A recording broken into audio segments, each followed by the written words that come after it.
আসসালামু আলাইকুম ওরহমতুল্লাহি ওবারাকাতুহু। আজকে আমি যে কথাটা নিয়ে আলোচনা করব, কথাটা কিন্তু সহজ কিন্তু অনেকটা গভীর। আর সেটা হচ্ছে, তুমি যদি কোনো কাজে দেরি করো, তার মানে না যে তুমি সেটার জন্য ব্যর্থ। হয়তো এটা ছিল আল্লাহর নির্ধারিত সময়। আল্লাহ কখনো ভুল সময় কিছু দেন না।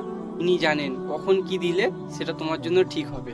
আমরা অনেক সময় চিন্তা করি যে আমি তো চেষ্টা করলাম তাও হলো না, সবাই এগিয়ে যাচ্ছে, আমি পিছিয়ে গেলাম।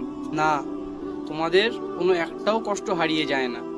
হয়তো আল্লাহ সময়টা পিছিয়ে দিয়েছেন, কারণ হয়তো এখন সেটা দিলে তোমার জন্য ওটা ভালো হতো না। দুনিয়ার দেরি আখিরাতের জন্য প্রিপারেশন হতে পারে। কেউ 20 বছর বয়সে সফল হয়, আবার কেউ 30-এও সফল হতে পারে না, কিন্তু কারো চেষ্টা বৃথা যায় না যদি তার নিয়ত ঠিক থাকে। তুমি এখন যেটার জন্য কাঁদছো, হয়তো ভবিষ্যতে তাকিয়ে তুমি বলবে আলহামদুলিল্লাহ, দেরি হলেও আল্লাহ আমাকে ভালোটাই দিয়েছেন। তাই কষ্ট করো, দোয়া করো, কিন্তু ভেঙে পড়ো না।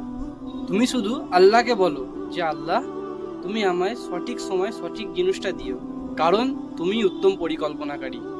যারা ধৈর্য ধরে এগিয়ে যায় তারাই একদিন সব থেকে সুন্দর ফল পায়। চেষ্টা করো, হাল ছেড়ো না, এবং সব থেকে বড় কথা, আল্লাহর উপরে বিশ্বাস রাখো। আল্লাহ তার বান্দাদের কখনো নিরাশ করেন না। আমি আপনাদের জন্য দোয়া করি। জাযাকাল্লাহু খাইর। ইনশাআল্লাহ আবার আসবো পরের কথাগুলো নিয়ে। আসসালামু আলাইকুম ওয়া রাহমাতুল্লাহি ওয়া বারাকাতুহু।